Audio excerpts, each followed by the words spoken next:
Thank you for joining us here today on Hill Country Happenings News Minutes. We've had a lot going on in the past few weeks. We had the Tallahatchie River Fest where we got to talk to Thompson Square, which was a delight. Natalie Stovall and Tom Bigby Divide. Their music was wonderful. We'll be bringing you more of that through the next few weeks. We'll be talking more about the Oxford Film Fest that's coming up this next year.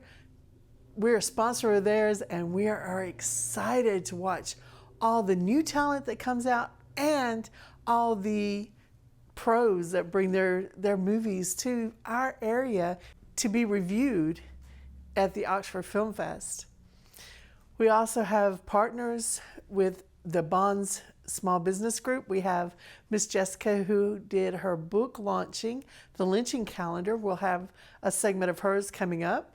On Mr. Ed's rain gauge this week, we had 0.85 inches of rain. It's been a little dry. We hope we'll get some more rain coming up. Now pictured is Sarah Jane King with the Literary Luncheon guest speaker, and the poem was written and illustrated by New Albany 4th and 5th grade Excel students that were displayed at this year's Literary Luncheon at the First United Methodist Church on September the 26th. And Sarah Jane King and Kara Morrison, a 5th grade Excel student, attended the luncheon. They were recognized and their poems read aloud at the luncheon. Now, the Job for Mississippi Graduates, the JMG, is an impressive college and career readiness class and is being offered at the New Albany High School for the second year. This year, the instructor and job specialist is Hope Bradley. Bradley received state-level training this past summer and will attend the Jobs for America's Graduates National Conference during the summer of 2020. This class is offered as a 50-minute split block class to students in grades 9 through 12. There are 33 students participating in the class that is offered 3 times during the school day. Students learn about employability skills. This includes building skills in the following areas: basic communication, leadership and self-development, personal and life survival, workplace, career development, job attainment, and job survival. So far this semester, students in the jobs class have been working on soft skills. Activities and lessons are incorporated, creating a resume, team building skills, character development, and budgeting. They have also been practicing interviewing skills and meet and greet skills. An important component to the JMG program is the fact that we follow students after graduation and continue to be a source of support to them, Bradley explained. Job specialists are committed to the students for 12 months after graduation to help them secure jobs, identify career pathways, or to move on to post-secondary education. One of the main goals of our 5-year district strategic plan is to prepare all students to be college and career ready, says John Farrell, the New Albany High School principal. The JMG program allows students to gain valuable employability skills that are needed in business and industry. Now, if you want more information regarding the JMG program or to volunteer to serve as a guest speaker, please contact Hope Bradley by email at hbradley@nasd.ms or call the school office at 662-534-1805. Each month, New Albany Elementary School chooses a Citizen of the Month, and they are chosen from each homeroom of the elementary school. This student is one who exceeds the school-wide expectations. The first picture is from grades K through 2nd, and the second picture is from grades 3 through 5. Also, there is an Employee of the Month chosen, and for the month of September, it was Susan Kelly and Mary Beth Hardy. Miss Kelly serves as a special education teacher, and Miss Hardy is the school nurse at New Albany Elementary School. And on September the 23rd, the New Albany High School and Career Center had local businesses and industry representatives. There was also college admission counselors and armed forces representatives were available to help the students gain information and for the colleges and career choices. Students were able to visit the booths and tables representing 20 businesses and industries, 18 colleges and universities, and 4 branches of the armed forces. On October the 26th, there is a cornhole tournament being held at Building 6 of the Furniture Market in Tupelo. Now, if you've never heard of a cornhole tournament, you might know of it by another name, such as beanbag toss. A cornhole is played with 2 teams of 2 players on each, and you'll want at least 6 to 8 teams to make a more exciting cornhole tournament. So, if you and a partner know how to play cornhole, come and sign up on the 26th down at Tupelo. The game started at 11 o'clock, so I'm sure if you get there a little early, you can sign up. And I'm sure you have seen some of the advertisements that have been running on Hill Country Network about the slaughterhouse in Pontotoc. It's a spooky place to be. Check it out. The slaughterhouse in Pontotoc. Now, any of you students out there that want to do news reports for Hill Country Happenings, we would love to have them. We already get information from the New Albany High School group through the dog feed. We also talk to some of the middle school students who give us information. We hope that you will become more a part of the community network here, Hill Country Network. We're community, are all about you. Now, please go and like our Facebook page. We're on all the social media. We're on Instagram and Twitter. We have a YouTube channel. If you subscribe to our YouTube channel, you'll see all of our original programming and our news bits that are out there. You'll get to see all of those. Now, we hope you'll stay tuned for the rest of the show, and we hope you will have a wonderful week.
My first name is Eugene.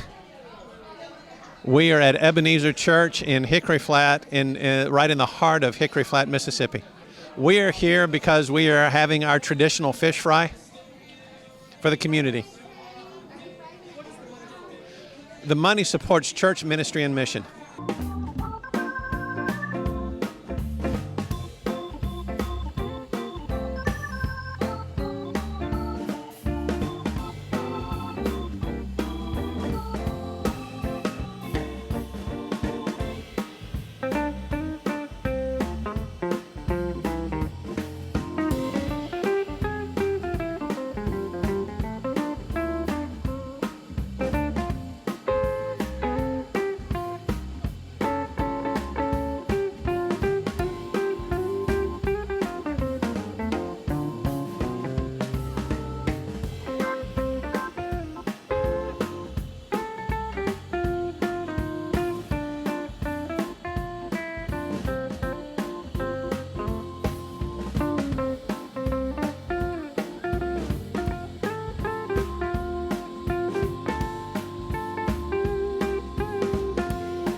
me your name.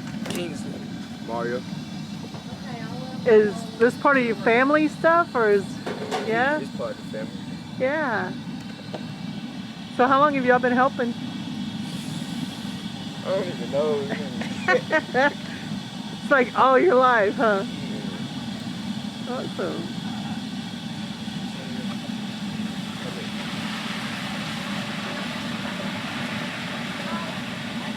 Y'all go to school at Hollow Springs? No, we go to school in Bahia. In Byhalia. Okay.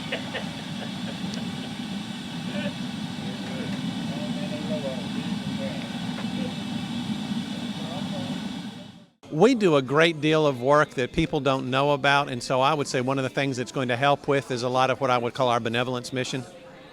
So for a church our size, with the budget that we've got, I would say frankly and very humbly that we do an astounding amount of benevolence work at this church.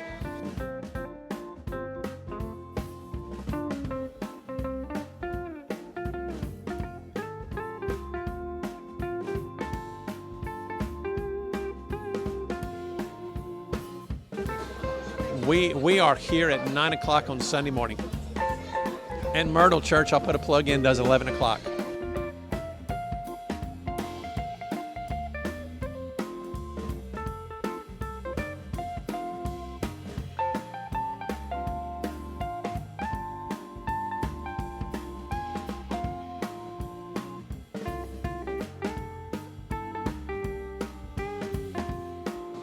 Come on out, have a great time. We got great music, we got great fellowship.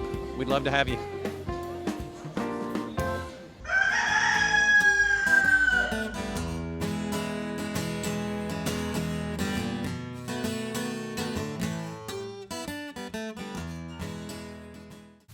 Hi, my name is Carolyn Hovland, and I am Mrs. Union County, Magnolia State 2019. And I'm Brittany Voles. I am Mrs. New Albany 2019 Magnolia State. We are here to talk about Miss Magnolia State preliminary. We are going to be holding a pageant here in New Albany, Mississippi at the American Legion building. And it will be on October 26th at 1 p.m. You can go on missmagnoliastate.com and you can still enter the pageant there. You can download the paperwork. You can also contact me and still get the paperwork. I'm going to have open door. You can still come to the door and enter. The entry fee is only $45. We have photogenic, which is $10. So the total will be only $60 to enter the pageant in all. We are also teaming up with Union County Humane Society this year, as we did last time. And to enter overall, you bring a bag of pet food and you get overalls free. So as a tribute to them, that is a way we can help the Humane Society, and you get in free for the overalls. On the 26th, Brittany's invited me to MC the pageant, which will be once again on October 26th at 1 p.m. So they're still taking contestants, participants, and you mentioned that you're also going to accept participants at the door. Yes. If you'd like to come just a little bit early before 1 p.m. and she'll give you some advice on things that you need to get that all squared away. So. Yes, registration will be from 12 to 12:45, so you will have plenty of time to come and register at the door.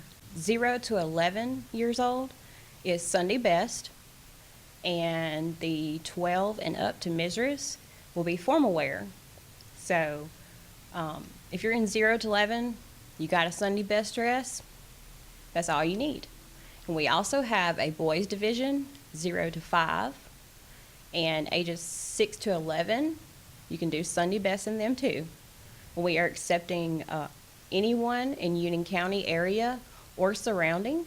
There's no limitations on where you're from. You want to come join us in New Albany, Mississippi? We'd be glad to have you. Next month in November, the Mrs. Magnolia State pageant will be on November 22nd through the 24th. And that is where me and Miss Carol will be competing. We will actually be competing on stage, but we have become good friends since Yes. then. But there will be 4 divisions: Junior Miss, Miss Teen, Miss, and Mistress. And there we will be competing in help me out here. Interviews, which the contestants will meet one-on-one with 3 individual judges separately. Casual wear, Yes. they'll be modeling on stage their favorite, show their individuality and casual wear, and then also formal evening gown will be another category that we'll compete in. So, and there is no swimsuit. No swimsuit, right. What about on stage question? I don't think So there's a lot a of questions since you're Yeah. the director. But Yeah. in the past, do the juniors, the teens, the miss, and the misses, do they have a onstage question to answer, or is that if they should become a finalist, or? No, there's no onstage questioning. It's usually one-on-one interview Okay. with 3 judges. Okay. So there's no nerves there. They do no talent, but they do an opening number, which is pretty amazing at the beginning. When they open, they have, it's a certain color dress that they have to wear. They have like white, pink, red, and black. So, and they do like a production with all the contestants. I know Friday, when it's registration day, they have like a welcoming party, and they always do a theme. And this year, we just got told it was going to be Hawaiian theme. So we all get to dress like we're in Hawaii on vacation, because we got a announcement this year that in 2020, if you win the Mrs. Magnolia State this year, the trip that you win, you go to Alaska on a cruise. So that is a new thing this year, which is pretty amazing. That sounds exciting. It is Gosh. exciting.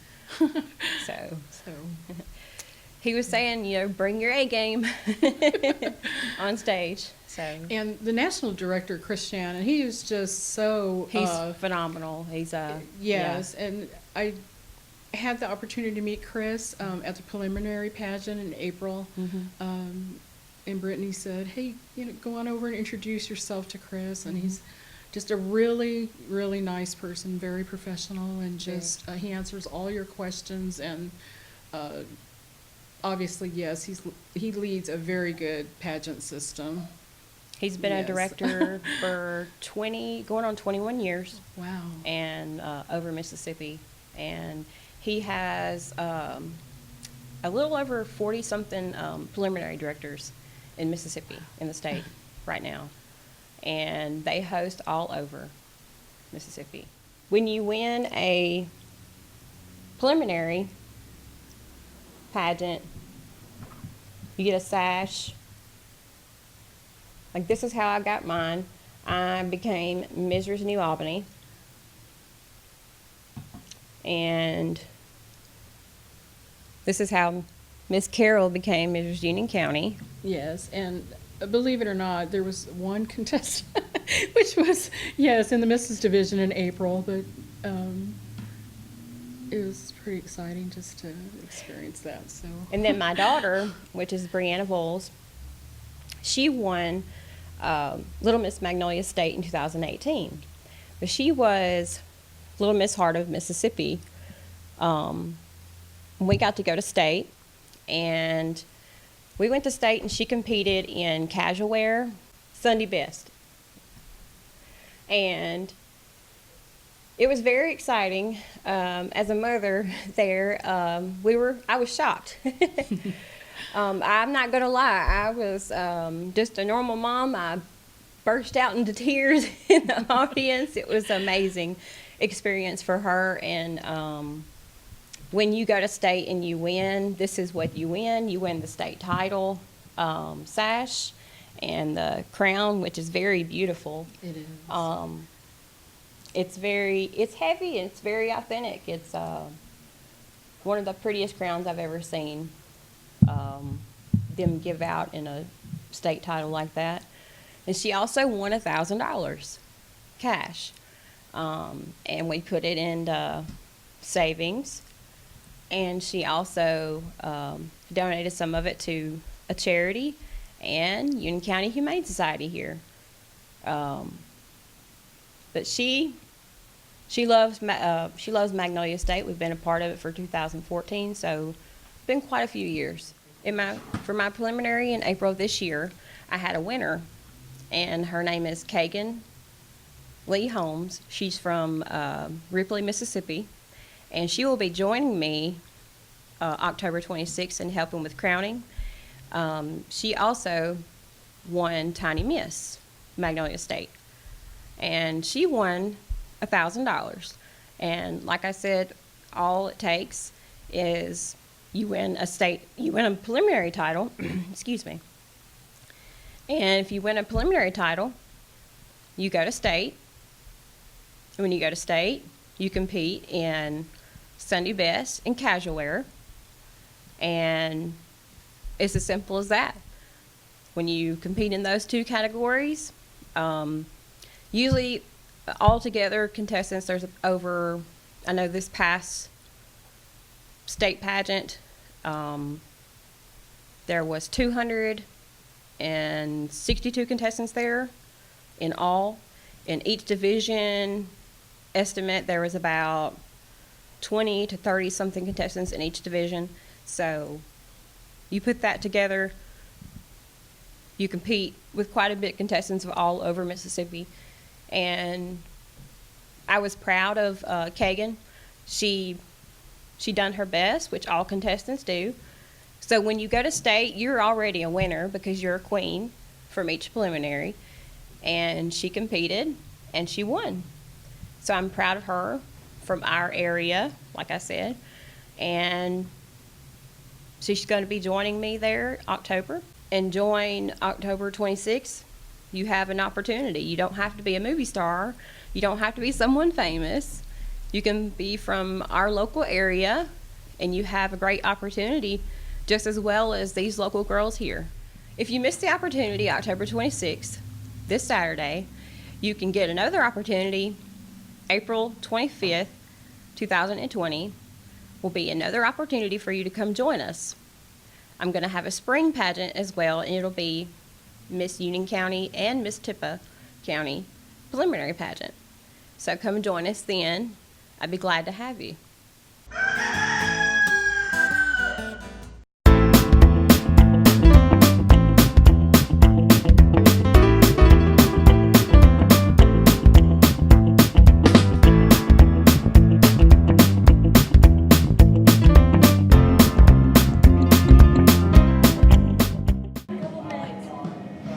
You're not taking your record player already. The party's just getting started.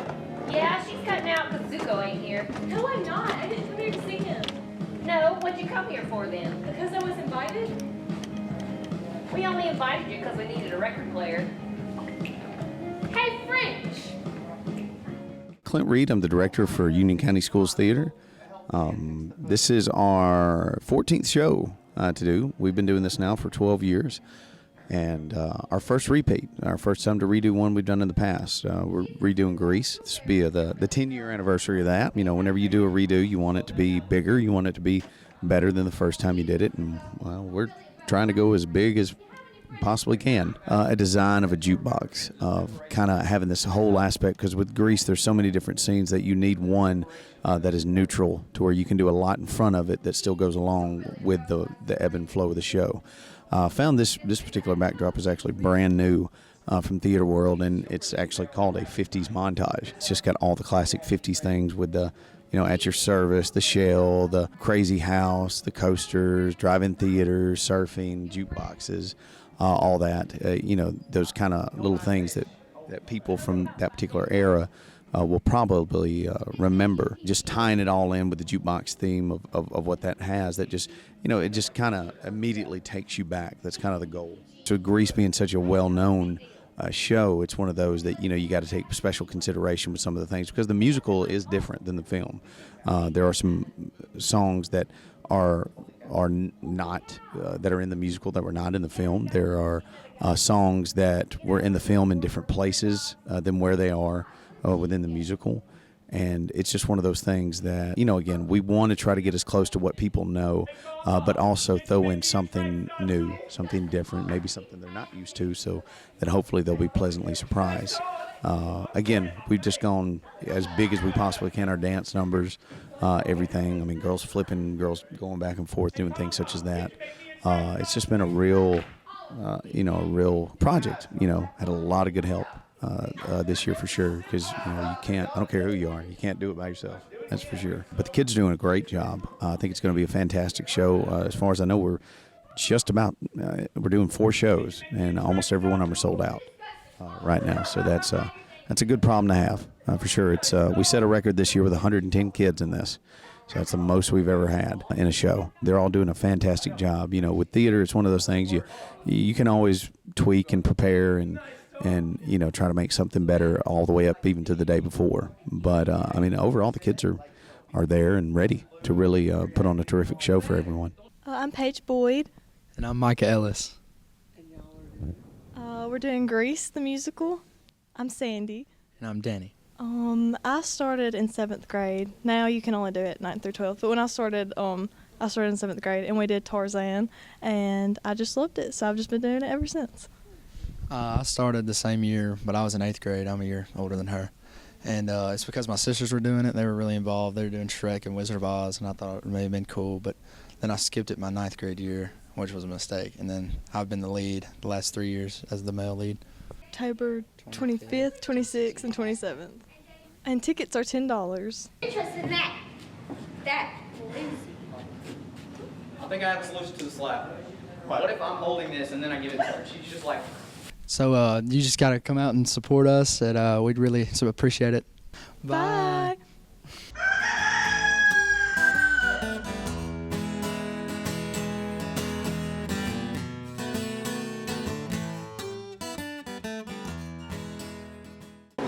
To start out the night, our professional storyteller and judge for tonight's contest, Patricia Carreras, is a seasoned performer who has been working professionally in the theater as an actor, storyteller, director, writer, and teaching artist for over 35 years. She works alongside numerous artist organizations including Lincoln Center Institute, the Kennedy Center, and Wolf Trap Early Learning Through the Arts. A master teaching artist, Carreras also works with pre-K through senior adult, sharing her talents as a mime, a comic, a storyteller, and an actor in the classrooms and stages across the country. She was the keynote speaker in Tupelo, Mississippi for the Mississippi Arts Commission Winter Institute 2019 and is excited to be part of the first annual Storytelling Festival in Ripley. She feels blessed to be able to work across the nation spreading the knowledge and arts-based learning and joys of community through creativity.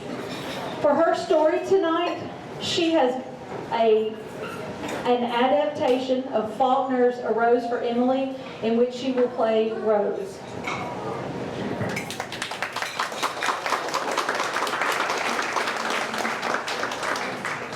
Can you all hear me? Yes. My name is Emily Grierson, and this is my story. I was born and raised in a smallish and large square-framed house in Jefferson, Mississippi. When I died, the whole town came to my funeral, I suppose, to see the inside of my house. The town folks say that I had been a sort of hereditary obligation to the town ever since my father had loaned money to Colonel Sartoris, and this was the town's way of paying him back by remitting my taxes. So, when the new generation came, they sent me a tax notice, and I ignored it.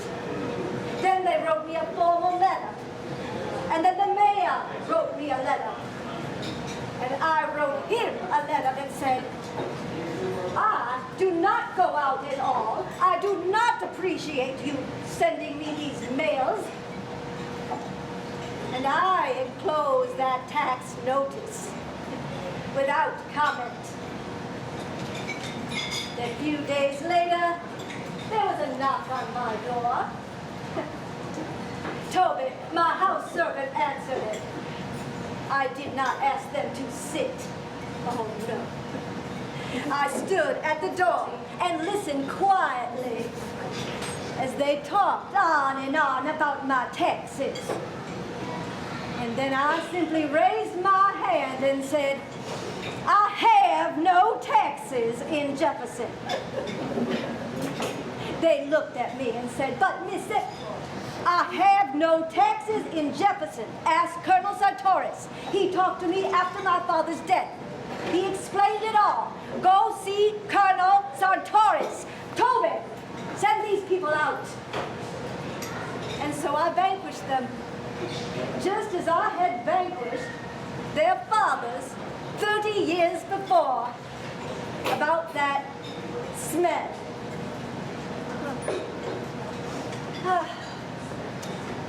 That was 2 years after my father's death, and about short time after my sweetheart disappeared.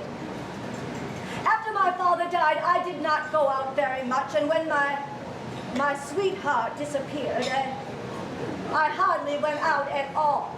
But Toby went in and out with a market basket, and that is when the smell developed. Oh, the neighbor lady says to Judge Stevens, oh, you should do something about that smell, Judge. He answers, well, what do you expect me to do? Tell a lady to her face she smells bad? Well, what they did was, at midnight the next night, 4 men came creeping along my lawn, sprinkling lime all over the corners and the baseboards, sniffing around. I watched them from my window, watched them as they creeped around and went out to the street. 2 weeks later, the smell disappeared. And that was when they felt really sorry for me. They said, oh, poor Emily, thinking about my crazy Aunt Wyatt, how she had lost her mind completely before she died, and how my father believed that no one in town was good enough for me. So they all just said, poor Emily. Well, about the same time, they started to set the sidewalks in front of our house, and with them came the construction workers. But you see, my father had been dead now for at least 2 months. What happened was, when he died, the ladies all came to my house to offer condolences, and I came to that door without a sign of grief on my face, dressed as usual. And I told them, my father's not dead. And I did that for 3 days.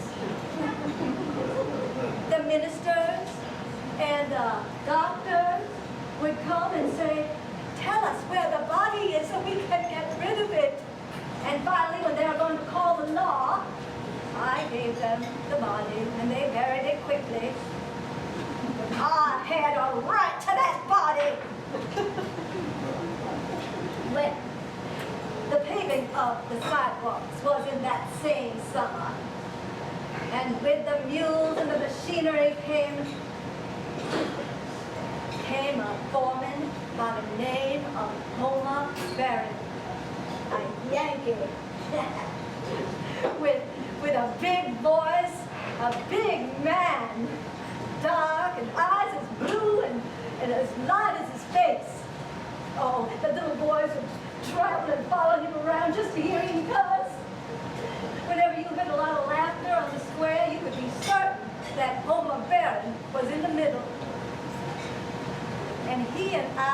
soon seen together in a buggy on Sunday afternoon. My head held high, he whistling. Well, people understand that they felt good that I had found an interest so soon after my father's death, but the older people, they said that not even a lady who's experienced grief, a real lady, should forget her noblesse oblige. And that's when they started calling me poor Emily. And once the old people started calling me poor Emily, that's when the whispering began. Oh, look at poor Emily. Oh, look at Emily. Oh, I wonder if she could be, oh. And this behind their hands. Poor Emily. But I had held my head up high, even when they thought I had fallen. Like when the time I bought the rat poison. That was about a year after they started calling me poor Emily. I remember walking into the drugstore, looking up at the pharmacist, saying, I want some poison. He looked down at me and said, oh, yes, certainly. What kind? What's the best kind? He mentioned several, and I said, arsenic, is that a good kind? And he said, yes, but Miss Emily, I need to know what you're going to use it for rats? Well, I just looked at him. He looked at me. I had his eye for eye, my head tilted back. And then he broke it. He went away and he got that arsenic. He wrapped it up. He sent it with a delivery boy. I opened it up and it said, for rats. So the next day they all said, oh, she's going to kill herself. Oh, it's for the best, poor Emily. And then they saw me and Homer Barron the next Sunday in that sparkling buggy, my head held high, and Homer Barron hat tucked on his head, and a whip and a rein and one yellow glove. Oh. And then they thought we were going to be married. You see, I had gone to the jeweler's a few weeks earlier and purchased jewelry with HB written on each piece. I also bought a men's clothing with a night shirt. They then saw Toby open the door and let him in the back. And it was dusk and an evening. And that was the last I saw of Homer and myself for a long time. I believe they saw me about 6 months later. My hair had started to turn gray. Even at age 74, my hair has still started to turn an iron gray. Well, all I know is Toby got older too. I would not go out at all at this point. I would stand and sit in the window looking out like I did that night. And so I got sick. And I died. I died in the house downstairs on a big walnut bed with a big, big curtain. My head propped on a yellow pillow, which had yellowed with age and mold, lack of sunlight. They laid me out in the front room. I was surrounded by store-bought flowers and a picture of my father, crayon portrait, staring down at me. Well, the first people came, Toby let them in. He let them in the front. He walked right through the house, went out the back door, and was never seen again. And then they started looking. There was one room in that house that had not been open for 40 years. Well, they did. They waited till I was decently in the ground before they opened it. And when they did, such force the whole room would shake. And what they saw was my bridle. On the dresser was the jewelry and a collar and a tie as if it had just been removed. The coat and the pants were folded on a chair. And below that, 2 mute shoes and discarded socks. And on the bed lay Homer himself. He had a fleshless grin, but it was profound. His arms were in an attitude of an embrace. What was left of him and the nightshirt had long been covered with a beautiful coat with dust. And on his pillow, next to him, was another pillow, an indentation of a head. And on that pillow was a long gray strand of iron gray hair.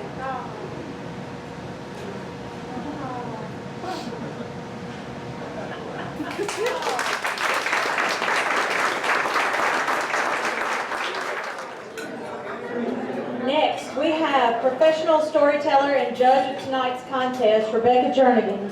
She is an award-winning storyteller who uses her experience as an actress and playwright to bring life to classical and original literature. She has performed and offered workshops throughout the region, as well as for the DODDS schools in Europe and Iran. During the year of teaching in China, she offered workshops in drama and storytelling to augment her ESL lessons. Dr. Jernigan has served the Mississippi Humanities Council as storyteller and scholar for literacy programs in English and Spanish. Her film credits include The Client, Ode to Billy Joe, and the 2016 film Texas Heart. She was a member of the acting company of the Oxford University Shakespeare Festival for 3 seasons.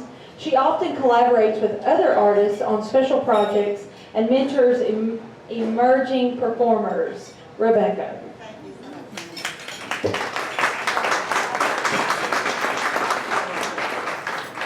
Thank you so much.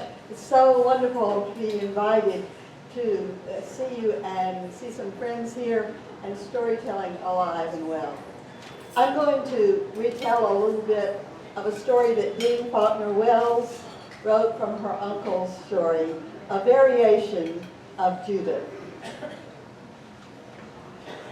Colonel Shegog built a house on the edge of the town that was emerging, known as Oxford.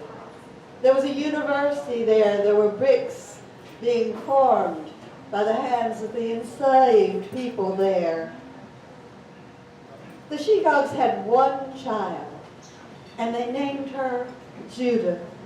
She was the apple of their eyes. She was a lovely child. And as she grew to be 13, 14, 15 years old, but throughout the land, drums and bugles were sounding, for a terrible war was ensuing. Now, on this particular day, they had heard of an awful, awful battle not far from this place, just 20 miles from Corinth. And there were so many people that had been wounded, and they were being shipped back, for the war continued on. They were being shipped by rail down to Oxford, down to Columbus, all about. And many of the dead had been thrown into graves and lime thrown over them. 60,000 fell at Shiloh and remembered in marble there. 'Tis a sad and bloody story, filled with wrongs and filled with woes. We killed more of one another than of any foreign foes. We killed more of one another than of any foreign foes. Just 20 miles from Corinth. Colonel Shegog was in Holly Springs that day as the train pulled into Oxford Station, and when the doors were open, the women who were standing there could smell the terrible smell of death. And they said to them, they said, "Women, we have here these Confederate soldiers, we're taking them up to the universities, but we have a handful of the Union boys. They too are wounded. Can some of you take them home?" And so it was that Mrs. Shegog took home a young Yankee boy. Ah, well. They put him to rest in Judith's room. And when, after a week or two, he opened his eyes, what did he see but a beautiful young girl with flowers in her hair, holding for him broth, wiping his brow. And she told him, "You're to stay with us until you're well. My name is Judith." "Well, ma'am, I'm from Illinois. My name is Michael." "Well, then you'll stay with us, and then when you're well, they'll take you on to Andersonville. But for now, we have food for you." And so as Michael grew stronger and Colonel Shegog came back, they had invited Michael down into the living room, and there they, being hospitable as we always are in the South, they shared what they had with him. And several days, Judith would say, "Papa, can we walk nearby in the woods? Don't go far. You know, we have a Yankee boy, he's a prisoner of war here." And you know what was happening to the young couple? Oh, yes. They were falling deeply in love. And so one evening as they walked near the woods we know as Bailey's Woods, she said to him, "You know, if you go yonder ways and head north on up toward, you'll come on to Memphis town and maybe you can get to the river and escape. But you got to come back for me." And Michael said, "Oh, Judith, I will come back for you." And so he faded into the fog and disappeared, and Michael escaped. The war went on. The war went on. And the devastation throughout the land was felt. And finally, Whiskey Smith came to town with his torches burning up Oxford town. Well, she knew the Yankees were coming, and it had to be with her. He would come for her. She went upstairs and she got her little bag together and she put in it her little dress she wanted to wear for a wedding dress. And she waited, but he didn't come. And the bugles blew and the drums sounded and the town of Oxford burned in flames. And so Judith put on her wedding gown and walked up the steps and out onto the balcony of Roanoke. And she jumped off. And when her parents saw their beloved child there dead on the stones, they knew the heartbreak of the war. The servants and Colonel Shegog buried her under a magnolia tree, and there it is said she rests to this day. Now, William Faulkner was called Pappy by his daughter Jill, by his step-granddaughter Vicki, by my friend Kay Bryant, who came with me to tell this story for the centennial when I told a Rose for Emily, and Kay told about actually going out and seeing Pappy carve the pumpkins and put them on the doorway and gather the children around and tell them the story of Judith. And he told them to watch in the shadows, and if they looked in the crooks of the trees, they would find messages from Judith. And he wrote those messages and had those children believing in the ghost of Roanoke. 2 years ago, my granddaughter, who's now 13, sat in a circle there where Larry Wells, Dean Faulkner Wells, widower, gathered the children and his grandchild and my grandchild whom he loves. And he gathered them around and made for them a pumpkin. And he told them the story of Judith. And I do believe that it was my granddaughter's mother who faded into the woods and faded away. 60,000 fell a shadow, and remember the marble there. For you see the tragedy of that war, the tragedies that we have lived with that have scarred us and made us sometimes stronger, live on. Thank you.